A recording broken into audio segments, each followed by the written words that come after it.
Chapter 18.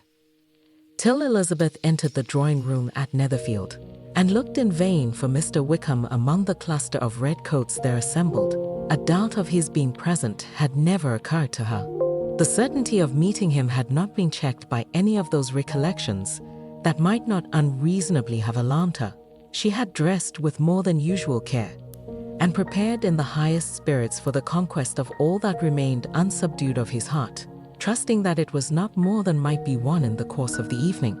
But in an instant arose the dreadful suspicion of his being purposely omitted for Mr. Darcy's pleasure in the Bingleys' invitation to the officers, and though this was not exactly the case, the absolute fact of his absence was pronounced by his friend Denny, to whom Lydia eagerly applied, and who told them that Wickham had been obliged to go to town on business the day before, and was not yet returned, adding with a significant smile, "I do not imagine his business would have called him away just now, if he had not wanted to avoid a certain gentleman here." This part of his intelligence, though unheard by Lydia, was caught by Elizabeth, and, as it assured her that Darcy was not less answerable for Wickham's absence than if her first surmise had been just, every feeling of displeasure against the former was so sharpened by immediate disappointment that she could hardly reply with tolerable civility to the polite inquiries which he directly afterwards approached to make. Attendance, forbearance, patience with Darcy, was injury to Wickham. She was resolved against any sort of conversation with him, and turned away with a degree of ill humor which she could not wholly surmount even in speaking to Mr. Bingley, whose blind partiality provoked her. But Elizabeth was not formed for ill humor, and though every prospect of her own was destroyed for the evening, it could not dwell long on her spirits, and having told all her griefs to Charlotte Lucas, whom she had not seen for a week, she was soon able to make a voluntary transition to the oddities of her cousin, and to point him out to her particular notice. The first two dances, however, brought a return of distress. They were dances of mortification. Mr. Collins, awkward and solemn, apologizing instead of attending, and often moving wrong without being aware of it, gave her all the shame and misery which a disagreeable partner for a couple of dances can give. The moment of her release from him was ecstasy. She danced next with an officer, and had the refreshment of talking of Wickham, and of hearing that he was universally liked. When those dances were over, she returned to Charlotte Lucas, and was in conversation with her, when she found herself suddenly addressed by Mr. Darcy, who took her so much by surprise in his application for her hand, that, without knowing what she did, she accepted him. He walked away again immediately, and she was left to fret over her own want of presence of mind. Charlotte tried to console her. "I dare say you will find him very agreeable." "Heaven forbid! That would be the greatest misfortune of all, to find a man agreeable whom one is determined to hate. Do not wish me such an evil." When the dancing recommenced, however, and Darcy approached to claim her hand, Charlotte could not help cautioning her in a whisper not to be a simpleton, and allow her fancy for Wickham to make her appear unpleasant in the eyes of a man 10 times his consequence. Elizabeth made no answer, and took her place in the set, amazed at the dignity to which she was arrived in being allowed to stand opposite to Mr. Darcy, and reading in her neighbors' looks their equal amazement in beholding it. They stood for some time without speaking a word, and she began to imagine that their silence was to last through the 2 dances, and at first was resolved not to break it, till suddenly fancying that it would be the greater punishment to her partner to oblige him to talk, she made some slight observation on the dance. He replied, and was again silent. After a pause of some minutes, she addressed him a second time with, "It is your turn to say something now, Mr. Darcy. I talked about the dance, and you ought to make some sort of remark on the size of the room, or the number of couples." He smiled, and assured her that whatever she wished him to say should be said. "Very well. That reply will do for the present. Perhaps by and by I may observe that private balls are much pleasanter than public ones. But now we may be silent." "Do you talk by rule, then, while you are dancing?" "Sometimes. One must speak a little, you know. It would look odd to be entirely silent for half an hour together, and yet for the advantage of some. Conversation ought to be so arranged as that they may have the trouble of saying as little as possible." "Are you consulting your own feelings in the present case, Or do you imagine that you are gratifying mine? Both, replied Elizabeth archly, for I have always seen a great similarity in the turn of our minds. We are each of an unsocial, taciturn disposition, unwilling to speak, unless we expect to say something that will amaze the whole room, and be handed down to posterity with all the eclat of a proverb. This is no very striking resemblance of your own character, I am sure, said he. How near it may be to mine, I cannot pretend to say. You think it a faithful portrait, undoubtedly. I must not decide on my own performance. He made no answer, and they were again silent till they had gone down the dance, when he asked her if she and her sisters did not very often walk to Meryton. She answered in the affirmative, and, unable to resist the temptation, added, when you met us there the other day, we had just been forming a new acquaintance. The effect was immediate.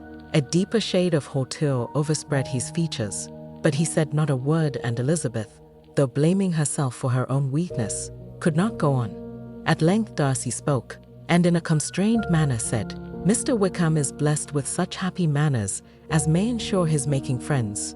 Whether he may be equally capable of retaining them is less certain.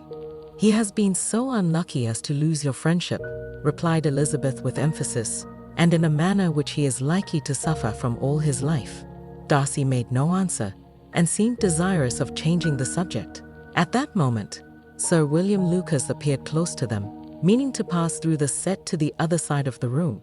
But on perceiving Mr. Darcy, he stopped with a bow of superior courtesy to compliment him on his dancing and his partner.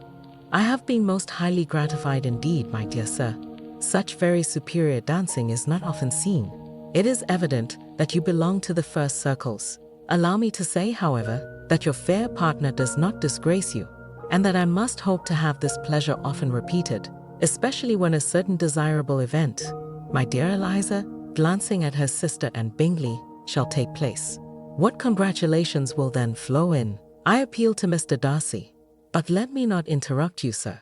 You will not thank me for detaining you from the bewitching converse of that young lady, whose bright eyes are also upbraiding me. The latter part of this address was scarcely heard by Darcy, but Sir William's allusion to his friend seemed to strike him forcibly, and his eyes were directed with a very serious expression towards Bingley and Jane, who were dancing together. Recovering himself, however, shortly he turned to his partner and said, Sir William's interruption has made me forget what we were talking of. I do not think we were speaking at all. Sir William could not have interrupted two people in the room who had less to say for themselves. We have tried 2 or 3 subjects already without success, and what we are to talk of next I cannot imagine. What think you of books? Said he, smiling. Books? Oh no. I am sure we never read the same, or not with the same feelings. I am sorry you think so, but if that be the case, there can at least be no want of subject. We may compare our different opinions. No, I cannot talk of books in a ballroom. My head is always full of something else. The present always occupies you in such scenes, does it? Said he, with a look of doubt. Yes, always, she replied, without knowing what she said, for her thoughts had wandered far from the subject, as soon afterwards appeared by her suddenly exclaiming, I remember hearing you once say, Mr. Darcy, that you hardly ever forgave, that your resentment once created was unappeasable. You are very cautious, I suppose, as to its being created. I am, said he with a firm voice. And never allow yourself to be blinded by prejudice? I hope not. It is particularly incumbent on those who never change their opinion to be secure of judging properly at first. May I ask to what these questions tend? Merely to the illustration of your character, said she, endeavoring to shake off her gravity. I am trying to make it out. And what is your success? She shook her head. I do not get on at all. I hear such different accounts of you as puzzle me exceedingly. I can readily believe, answered he gravely, that reports may vary greatly with respect to me, and I could wish, Miss Bennet, that you were not to sketch my character at the present moment, as there is reason to fear that the performance would reflect no credit on either. But if I do not take your likeness now, I may never have another opportunity. I would by no means suspend any pleasure of yours, he coldly replied. She said no more, and they went down the other dance and parted in silence, and on each side dissatisfied, though not to an equal degree, for in Darcy's breast there was a tolerable powerful feeling towards her, which soon procured her pardon, and directed all his anger against another. They had not long separated, when Miss Bingley came towards her, and with an expression of civil disdain accosted her. "So, Miss Eliza, I hear you are quite delighted with George Wickham. Your sister has been talking to me about him, and asking me 1,000 questions. And I find that the young man quite forgot to tell you, among his other communication, that he was the son of old Wickham, the late Mr. Darcy's steward. Let me recommend you, however, as a friend, not to give implicit confidence to all his assertions. For as to Mr. Darcy's using him ill, it is perfectly false, for, on the contrary, he has always been remarkably kind to him, though George Wickham has treated Mr. Darcy in a most infamous manner. I do not know the particulars, but I know very well that Mr. Darcy is not in the least to blame, that he cannot bear to hear George Wickham mentioned, and that though my brother thought that he could not well avoid including him in his invitation to the officers, he was excessively glad to find that he had taken himself out of the way. His coming into the country at all is a most insolent thing, indeed, and I wonder how he could presume to do it. I pity you, Miss Eliza, for this discovery of your favourite's guilt, but really, considering his descent, one could not expect much better. His guilt and his descent appear by your account to be the same," said Elizabeth angrily, "for I have heard you accuse him of nothing worse than of being the son of Mr. Darcy's steward, and of that, I can assure you, he informed me himself." "I beg your pardon," replied Miss Bingley, turning away with a sneer. "Excuse my interference, it was kindly meant." "Insolent girl," said Elizabeth to herself. "You are much mistaken if you expect to influence me by such a paltry attack as this. I see nothing in it but your own wilful ignorance and the malice of Mr. Darcy." She then sought her eldest sister, who has undertaken to make inquiries on the same subject of Bingley. Jane met her with a smile of such sweet complacency, a glow of such happy expression, as sufficiently marked how well she was satisfied with the occurrences of the evening.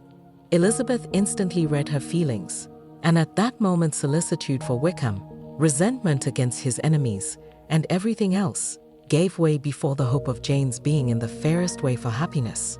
"I want to know," said she, with a countenance no less smiling than her sister's, "what you have learnt about Mr. Wickham, but perhaps you have been too pleasantly engaged to think of any third person, in which case you may be sure of my pardon." "No," replied Jane, "I have not forgotten him, but I have nothing satisfactory to tell you. Mr. Bingley does not know the whole of his history, and is quite ignorant of the circumstances which have principally offended Mr. Darcy, but he will vouch for the good conduct, the property, and honour of his friend, and is perfectly convinced that Mr. Wickham has deserved much less attention from Mr. Darcy than he has received, and I am sorry to say by his account, as well as his sister's, Mr. Wickham is by no means a respectable young man. I am afraid he has been very imprudent, and has deserved to lose Mr. Darcy's regard." "Mr. Bingley does not know Mr. Wickham himself?" "No, he never saw him till the other morning at Meryton." "I have not a doubt of Mr. Bingley's sincerity," said Elizabeth warmly, "but you must excuse my not being convinced by assurances only. Mr. Bingley's defence of his friend was a very able one, I dare say, but since he is unacquainted with several parts of the story, and has learnt the rest from that friend himself, I shall venture to still think of both gentlemen as I did before." She then changed the discourse to one more gratifying to each, and on which there could be no difference of sentiment. Elizabeth listened with delight to the happy, though modest hopes which Jane entertained of Mr. Bingley's regard, and said all in her power to heighten her confidence in it. On their being joined by Mr. Bingley himself, Elizabeth withdrew to Miss Lucas, to whose inquiry after the pleasantness of her last partner she had scarcely replied, before Mr. Collins came up to them, and told her with great exultation that he had just been so fortunate as to make a most important discovery. "I have found out," said he, "by a singular accident, that there is now in the room a near relation of my patroness. I happened to overhear the gentleman himself mentioning to the young lady who does the honors of the house, the names of his cousin Mr. Borg, and of her mother Lady Catherine. How wonderfully these sort of things occur. Who would have thought of my meeting with, perhaps, a nephew of Lady Catherine de Bourgh in this assembly? I am most thankful that the discovery is made in time for me to pay my respects to him, which I am now going to do, and trust you will excuse my not having done it before. My total ignorance of the connection must plead my apology. You are not going to introduce yourself to Mr. Darcy? Indeed I am. I shall entreat his pardon for not having done it earlier. I believe him to be Lady Catherine's nephew. It will be in my power to assure him that her ladyship was quite well yesterday se'night. Elizabeth tried hard to dissuade him from such a scheme, assuring him that Mr. Darcy would consider his addressing him without introduction as an impertinent freedom rather than a compliment to his aunt, that it was not in the least necessary there should be any notice on either side, and that if it were, it must belong to Mr. Darcy, the superior in consequence, to begin the acquaintance. Mr. Collins listened to her with the determined air of following his own inclination, and, when she ceased speaking, replied thus. My dear Miss Elizabeth, I have the highest opinion in the world in your excellent judgment in all matters within the scope of your understanding, but permit me to say that there must be a wide difference between the established forms of ceremony amongst the laity and those which regulate the clergy. For, give me leave to observe that I consider the clerical office as equal in point of dignity with the highest rank in the kingdom, provided that a proper humility of behavior is at the same time maintained. You must therefore allow me to follow the dictates of my conscience on this occasion, which leads me to perform what I look on as a point of duty. Pardon me for neglecting to profit by your advice, which on every other subject shall be my constant guide, though in the case before us I consider myself more fitted by education and habitual study to decide on what is right than a young lady like yourself. And with a low bow he left her to attack Mr. Darcy, whose reception of his advances she eagerly watched, and whose astonishment at being so addressed was very evident.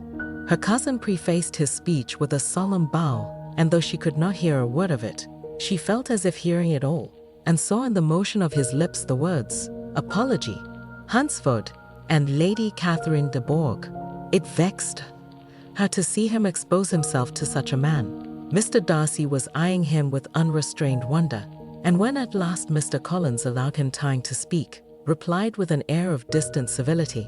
Mr. Collins, however, was not discouraged from speaking again, and Mr. Darcy's contempt seemed abundantly increasing with the length of his second speech, and at the end of it he only made him a slight bow and moved another way. Mr. Collins then returned to Elizabeth. I have no reason, I assure you, said he, to be dissatisfied with my reception. Mr. Darcy seemed much pleased with the attention. He answered me with the utmost civility, and even paid me the compliment of saying that he was so well convinced of Lady Catherine's discernment as to be certain she could never bestow a favor unworthily. It was really a very handsome thought. Upon the whole, I am much pleased with him. As Elizabeth had no longer any interest of her own to pursue, she turned her attention almost entirely on her sister and Mr. Bingley, and the train of agreeable reflections which her observations gave birth to made her perhaps almost as happy as Jane. She saw her in ideas settled in that very house, in all the felicity which a marriage of true affection could bestow, and she felt capable, under such circumstances, of endeavoring even to like Bingley's two sisters. Her mother's thoughts, she plainly saw, were bent the same way, and she determined not to venture near her, lest she might hear too much. When they sat down to supper, therefore, she considered it a most unlucky perverseness which placed them within one of each other, and deeply was she vexed to find that her mother was talking to that one person, Lady Lucas, freely, openly, and of nothing else but her expectation that Jane would soon be married to Mr. Bingley. It was an animating subject, and Mrs. Bennet seemed incapable of fatigue while enumerating the advantages of the match. His being such a charming young man, and so rich and living, but 3 miles from them, were the first points of self-gratulation, and then it was such a comfort to think how fond the two sisters were of Jane, and to be certain that they must desire the connection as much as she could do. It was, moreover, such a promising thing for her younger daughters, as Jane's marrying so greatly must throw them in the way of other rich men. And lastly, it was so pleasant at her time of life to be able to consign her single daughters to the care of their sister, that she might not be obliged to go into company more than she liked. It was necessary to make this circumstance a matter of pleasure, because on such occasions it is the etiquette. But no one was less likely than Mrs. Bennet to find comfort in staying home at any period of her life. She concluded with many good wishes that Lady Lucas might soon be equally fortunate, though evidently and triumphantly believing there was no chance of it. In vain did Elizabeth endeavor to check the rapidity of her mother's words, or persuade her to describe her felicity in a less audible whisper, for, to her inexpressible vexation, she could perceive that the chief of it was overheard by Mr. Darcy, who sat opposite to them. Her mother only scolded her for being nonsensical. "What is Mr. Darcy to me, pray, that I should be afraid of him? I am sure we owe him no such particular civility as to be obliged to say nothing he may not like to hear. For heaven's sake, madam, speak lower. What advantage can it be for you to offend Mr. Darcy? You will never recommend yourself to his friend by so doing." Nothing that she could say, however, had any influence. Her mother would talk of her views in the same intelligible tone. Elizabeth blushed and blushed again with shame and vexation. She could not help frequently glancing her eye at Mr. Darcy, though every glance convinced her of what she dreaded. For though he was not always looking at her mother, she was convinced that his attention was invariably fixed by her. The expression of his face changed gradually from indignant contempt to a composed and steady gravity. At length, however, Mrs. Bennet had no more to say, and Lady Lucas, who had been long yawning at the repetition of delights, which she saw no likelihood of sharing, was left to the comforts of cold ham and chicken. Elizabeth now began to revive, but not long was the interval of tranquility, for when supper was over, singing was talked of, and she had the mortification of seeing Mary, after very little entreaty, preparing to oblige the company. By many significant looks and silent entreaties did she endeavor to prevent such a proof of complaisance. But in vain. Mary would not understand them. Such an opportunity of exhibiting was delightful to her, and she began her song. Elizabeth's eyes were fixed on her with most painful sensations, and she watched her progress through the several stanzas with an impatience which was very ill rewarded at their close. For Mary, on receiving, amongst the thanks of the table, the hint of a hope that she might be prevailed on to favor them again, after the pause of half a minute began another. Mary's powers were by no means fitted for such a display. Her voice was weak, and her manner affected. Elizabeth was in agonies. She looked at Jane to see how she bore it, but Jane was very composedly talking to Bingley. She looked at his two sisters, and saw them making signs of derision at each other, and at Darcy, who continued, however, imperturbably grave. She looked at her father to entreat his interference, lest Mary should be singing all night. He took the hint, and when Mary had finished her second song, said aloud, "That will do extremely well, child. You have delighted us long enough. Let the other young ladies have time to exhibit." Mary, though pretending not to hear, was somewhat disconcerted, and Elizabeth, sorry for her, and sorry for her father's speech, was afraid her anxiety had done no good. Others of the party were now applied to. "If I," said Mr. Collins, "was so fortunate as to be able to sing, I should have great pleasure, I am sure, in obliging the company with an air, for I consider music as a very innocent diversion, and perfectly compatible with the profession of a clergyman. I do not mean, however, to assert that we can be justified in devoting too much of our time to music, for there are certainly other things to be attended to. The rector of a parish has much to do. In the first place, he must make such an agreement for tithers as may be beneficial to himself and not offensive to his patron. He must write his own sermons, and the time that remains will not be too much for his parish duties, and the care and improvement of his dwelling, which he cannot be excused from making as comfortable as possible. And I do not think it of light importance that he should have attentive and conciliatory manner towards everybody, especially towards those to whom he owes his preferment. I cannot acquit him of that duty, Nor could I think well of the man who should omit an occasion of testifying his respect towards anybody connected with the family. And with a bow to Mr. Darcy, he concluded his speech, which had been spoken so loud as to be heard by half the room. Many stared, many smiled, but no one looked more amused than Mr. Bennet himself, while his wife seriously commended Mr. Collins for having spoken so sensibly, and observed in a half-whisper to Lady Lucas that he was a remarkably clever, good kind of young man. To Elizabeth it appeared that, had her family made an agreement to expose themselves as much as they could during the evening, it would have been impossible for them to play their parts with more spirit or finer success. And happy did she think it for Bingley and her sister that some of the exhibition had escaped his notice, and that his feelings were not of a sort to be much distressed by the folly which he must have witnessed. That his two sisters and Mr. Darcy, however, should have such an opportunity of ridiculing her relations was bad enough, and she could not determine whether the silent contempt of the gentlemen or the insolent smiles of the ladies were more intolerable. The rest of the evening brought her little amusement. She was teased by Mr. Collins, who continued most perseveringly by her side, and though he could not prevail on her to dance with him again, put it out of her power to dance with others. In vain did she entreat him to stand up with somebody else, and offer to introduce him to any young lady in the room. He assured her that as to dancing, he was perfectly indifferent to it, that his chief object was by delicate attentions to recommend himself to her, and that he should therefore make a point of remaining close to her the whole evening.